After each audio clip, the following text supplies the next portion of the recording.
momentos vamos a conversar con Marcos Orellana, relator especial de la ONU, quien se encuentra de visita en Ecuador desde el 14 de mayo y en su visita ha sido parte de diferentes espacios para hablar sobre la importancia de proteger los derechos humanos frente a temas como, por ejemplo, las actividades extractivistas. Señor Orellana, ¿cómo está? Qué gusto tenerlo en este espacio. Muchas gracias, muy buenas tardes, Elba, un gusto estar acá. Gracias por acompañarnos. Empezamos un poco, ¿cuáles han sido esos motivantes de su visita a Ecuador y hablar de esto, de las obligaciones precisamente de los estados frente al cumplimiento de derechos humanos? ¿Es compleja la situación de nuestro país? Bueno, empezar tal vez diciendo que mi relatoría es un procedimiento especial del Consejo de Derechos Humanos de las Naciones Unidas. Estos procedimientos especiales han sido creados por el Consejo para monitorear y reportar situaciones de derechos humanos, en el caso de la Relatoría sobre Sustancias Peligrosas y Derechos Humanos, situaciones que dicen relación con químicos y desechos. Y eso en el entendido de que la exposición de personas a químicos y desechos peligrosos pueden poner en riesgo y afectar adversamente el disfrute efectivo de una serie de derechos internacionalmente protegidos, como son el derecho a la vida, el derecho a la salud, el derecho a un medio ambiente limpio, saludable y sostenible. Y entonces, en esos términos de ese mandato, he tenido oportunidad de venir a Ecuador a conversar con diferentes organizaciones, con personas que se han visto expuestas a situaciones en relación con químicos y desechos. Y usted ha señalado este derecho del derecho a un ambiente limpio, una vida sana. ¿Quiénes son principalmente quienes atentan contra este derecho que todos tenemos? Bueno, la realización y la implementación del derecho a un medio ambiente limpio, saludable y sostenible depende de las actuaciones de muchos actores, pero también son muchas veces actores privados los que generan contaminación que pone en riesgo o derechamente generan daños al disfrute efectivo de este derecho. Es por eso que mi relatoría, la Relatoría Especial sobre Sustancias Peligrosas y Derechos Humanos, en el mandato de monitorear y reportar, sostiene diálogos también con empresas, ciertamente con estados, con organismos internacionales, sin duda con víctimas de exposición, con movimientos sociales, pueblos indígenas, nacionalidades, organizaciones de la sociedad civil. También recalcar que es un mandato global, entonces no se enfoca en un solo país o en una sola región, sino que busca abordar desde la óptica de los derechos humanos la defensa de estos derechos que se ven comprometidos por muchas veces actuaciones de terceros que generan contaminación tóxica.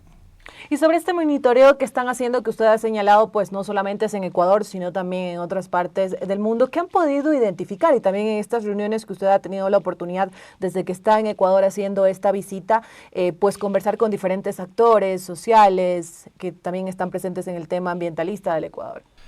Bueno, a nivel global, una de las tendencias que vemos es la constatación de una crisis ambiental de proporciones masivas y globales. Esto se conoce como la triple crisis ambiental porque involucra una emergencia climática por la acumulación de gases de efecto invernadero en la atmósfera, lo cual está generando perturbaciones en el clima, sequías, inundaciones, aumento de las temperaturas, alza del nivel de los mares y pone en peligro incluso la supervivencia, la habitabilidad del planeta para la especie humana. Es una gran emergencia climática. También se encuentra involucrada la pérdida de biodiversidad, de servicios ecosistémicos, la extinción de especies. Y el tercer elemento de esta triple crisis ambiental es la contaminación masiva del planeta. Son miles, decenas de miles, incluso cientos de miles de químicos peligrosos los que son liberados al medio ambiente cada año, y estos químicos peligrosos afectan la salud humana, afectan la salud ambiental, y por lo mismo desde la relatoría, una de las cosas que busca la relatoría es fortalecer las herramientas de derecho internacional para que los países puedan hacer frente a los riesgos y daños asociados a esta triple crisis ambiental. Ese es uno de los grandes hallazgos de lo que está sucediendo a nivel global. Y también consultarle, en este caso, usted ha señalado que mantienen reuniones también con empresas privadas. Muchas veces estas empresas, grandes empresas que también están presentes en Ecuador, no paran su actividad de producción. Entonces también cómo que ellos logren entender que esta es una responsabilidad compartida de todos, porque cuando hablamos del calentamiento global, de las afectaciones al ambiente, muchos dicen, no, ese es un tema que solamente le compete a los ambientalistas, a los que sí aman al planeta, pero yo estoy en mi casa, yo no estoy haciendo nada, yo no afecto, yo estoy con mi empresa, tengo permisos, no estoy causando afectación. ¿Cómo también entender todos, desde lo privado, desde lo público, que somos parte de esta responsabilidad y de este cambio que se debe generar? Sí, sin duda, son responsabilidades compartidas, pero la primera responsabilidad, la responsabilidad primordial para hacer frente a los riesgos y daños ambientales que tienen implicancia para el disfrute efectivo de los derechos humanos es del Estado. Y por eso la interlocución primera de la Relatoría Especial es con los estados, porque los estados son sujetos de obligaciones internacionales en materia de derechos humanos relativas a la protección ambiental. Cuando existe una amenaza ambiental que pone en juego el derecho a la salud, por ejemplo, personas que pueden perder su vida si se enferman de cáncer, o el derecho a la vida, o el derecho a un medio ambiente sano, el Estado debe tomar medidas, debe establecer marcos regulatorios efectivos, debe aplicarlos, debe monitorear su aplicación y si hay incumplimientos, debe sancionar estos incumplimientos también de manera efectiva. Entonces, estas obligaciones es uno de los elementos que monitorea el mandato, el procedimiento especial del Consejo de Derechos Humanos que yo tengo en este momento. ¿Y ustedes cómo ven esta respuesta, esta actuación del Estado ecuatoriano frente a estos temas, la contaminación, por lo que usted ha señalado también sustancias químicas que está presente en el país? ¿Cómo hace nuestro país? ¿Cómo hace que se cumplan estas responsabilidades y en este caso no se vulneren estos derechos? Sí, bueno, Ecuador a nivel internacional ha liderado importantes procesos y en este momento, por ejemplo, se encuentra presidiendo el Comité Intergubernamental que se encuentra negociando un tratado internacional sobre contaminación por plásticos. Este es un liderazgo importante.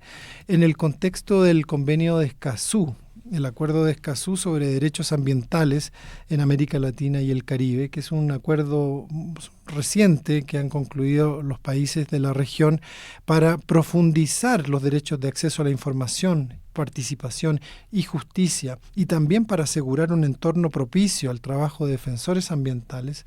Ecuador, conjuntamente con Trinidad y Tobago y Chile, han liderado la elaboración de un plan de acción para precisamente tomar medidas de protección frente a ataques, violencias, hostigamientos en contra de defensores ambientales. Estos son elementos importantes de liderazgo y al mismo tiempo hay situaciones que he recibido información en estos días y también le he escrito cartas dentro de los términos y las herramientas con que cuenta el mandato para involucrarse con los estados, presentándole a Ecuador nuestra serias preocupaciones frente a lo que pueden ser, por ejemplo, lo que han sido las consultas que se han realizado en Las Pampas, en Palo Quemado, la militarización de los territorios, la exclusión de ciertos grupos, la violencia excesiva. Estos son ciertamente temas de preocupación. Asimismo, preocupación sobre el alto número de agrotóxicos en ciertas industrias, incluyendo la del banano. La exposición a agrotóxicos es conocidamente una fuente de afectaciones a la salud de las personas. Entonces, eso da algunos ejemplos. Tal vez señalar uno más, que en estos días también he venido a tomar conocimiento acerca de varias sentencias judiciales emitidas por tribunales ecuatorianos y también por la Corte Interamericana de Derechos Humanos que Ecuador está obligado a cumplir y sin embargo o no hay cumplimiento o el cumplimiento ha sido demorado o el cumplimiento es parcial. Y esto sin duda que es preocupante porque una de las garantías fundamentales del derecho internacional de los derechos humanos es que cada persona que se pueda ver vulnerada en el ejercicio de sus derechos tenga un recurso efectivo para ir a tribunales a obtener un remedio. Eso incluye que el Estado debe hacer efectivas las resoluciones de los tribunales arbitrales, de los tribunales nacionales. Entonces, donde no hay cumplimiento de las sentencias judiciales, el Estado de Derecho empieza a resquebrajarse, las garantías de derechos humanos empiezan a sufrir. Y precisamente esto que usted acaba de mencionar, de estos procesos de reparación que muchas veces no se cumplen, de estas sentencias, también, ¿qué debería fortalecer, por ejemplo, el Estado ecuatoriano para hacerle seguimiento a estos casos y lograr que en estos casos se hagan efectivas estas medidas de reparación y no solamente queden una sentencia en papel, en escrito, pero no vean los resultados las personas afectadas? Exactamente, es la toma de medidas efectivas. Por ejemplo, el caso decidido por la Corte Interamericana de Derechos Humanos, en el caso de Sarayaku, la Corte ordena la remoción son miles de kilos de bentonita, de explosivos utilizados para hacer exploración sísmica. Esos detonantes siguen en el territorio. Y eso es en contradicción a lo que ha sido establecido por la Corte Interamericana de Derechos Humanos. He sido informado también que a nivel de derecho interno la Corte Constitucional de Ecuador ha emitido pronunciamientos sobre, por ejemplo, el caso de los mecheros. A pesar de ese pronunciamiento, el número de mecheros, según la información que he recibido, ha ido en aumento. Entonces ahí hay una contradicción flagrante entre el imperativo de cumplir con una decisión de una Corte Nacional frente a lo que es la realidad de incumplimiento. Lo mismo o algo parecido pudiera decirse en relación con el referendo constitucional sobre el Yasuní, donde por voluntad democrática, esto es expresión de la participación ciudadana en la gobernanza democrática, la mayoría de las personas del país deciden mantener los combustibles fósiles bajo la tierra y de esa manera también asegurar la biodiversidad, asegurar los derechos de pueblos en aislamiento, transitar hacia una transformación energética necesaria, la descarbonización de las matrices energéticas, y entiendo que los plazos para cumplir con ese